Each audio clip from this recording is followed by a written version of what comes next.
Oh guys, nakita niyo na ba yung post ng dating addict na pare na follower ng Kantot Gaming? So sabi niya dito, oh, sincere ako na nakikiusap. Kahit isang araw, may maaniyahan akong DDS na halika, mag-usap tayo.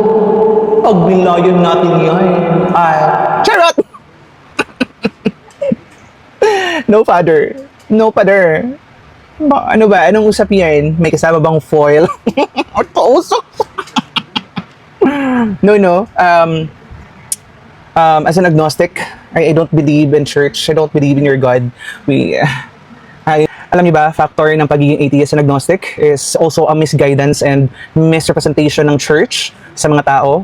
Marami na kasi ang mga lumalabas, kagaya sa akin na agnostic, and madami na din mga Pilipinong lumalabas na atheist. Kulangan nyo din kasi yan sa church eh. Mali kasi yung pinapakita nyo compared sa sinasabi nyo. Hipokrito ba, kumbaga. So kaya madami nang hindi naniniwala sa Diyos because of that. And yan pa, dating addict ka pa, tapos magsalasal awardee, tapos here comes yung pamoral ka. 'Di ba? Mas nakikita kasi ng mga tao yung hypocrisy, Father, than what you are saying. Yung action speaks louder than word ba? Ganun! Putang ina ka.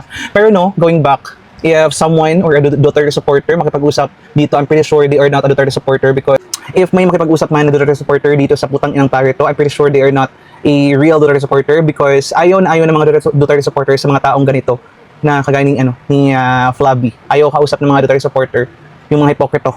Lalo na yung mga liberal. Ayaw niyan, because that's the reason nga eh. Bakit kami naging Duterte supporter? Because we don't like you. Fucking you.